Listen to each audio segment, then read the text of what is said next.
Hello friends, welcome back to my YouTube channel free class.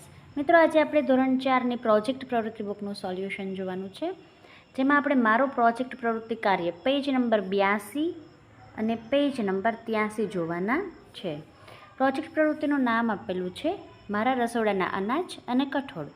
વિષય પર્યાવરણ. Project પ્રવૃત્તિ કરતાં લાગતો સમયગાળો 2 દિવસ. પ્રોજેક્ટ દરમિયાન ઉપયોગમાં લેવામાં આવેલ સાધન સામગ્રી તો કે અનાજ લીધા હતા, કઠોળ લીધા હતા, પારદર્શક નાની કોથળીઓ લીધી, ગુંદર અથવા સેલોટેપ અથવા તો તમે સ્ટેપલરથી પણ પિન મારી શકો છો. પ્રોજેક્ટમાં સહભાગી વ્યક્તિ મારા માતા અને મારી બહેન. પ્રોજેક્ટ દરમિયાન તમે શું શું કર્યું? તો કે સૌપ્રથમ રસોડામાંથી અલગ અલગ પ્રકારના અનાજ અને કઠોળના નમૂના લીધા. દરેક નમૂનાને અલગ અલગ નાની કોથળીઓમાં ભર્યા અને સ્ટેપલરની મદદથી કોથળીઓનું પેકિંગ કર્યું.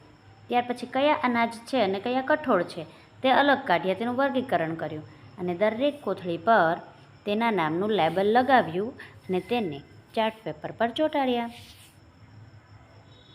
સામેના પેજ પર જોઈ લઈએ, પેજ નંબર 83.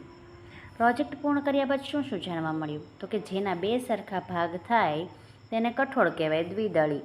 અને અનાજ જેમ કે ઘઉંમાંથી લોટ બનાવી તેની રોટલી તેમજ ભાખરી બને છે. અને કઠોળ ખાવાથી આપણા શરીરને પ્રોટીન મળે છે. ત્યાર પછી તમે જે પ્રોજેક્ટ બનાવ્યો છે તે અહીંયા તમારે દોરવાનું છે. જે બોક્સ આપેલા છે ચોરસ, એ કોથળીઓ અનાજ અને કઠોળની ભરેલી છે. અહીંયા આ પ્રવૃત્તિ પૂર્ણ થાય છે. હવે ફરી મળીશું નવા વિડીયોમાં.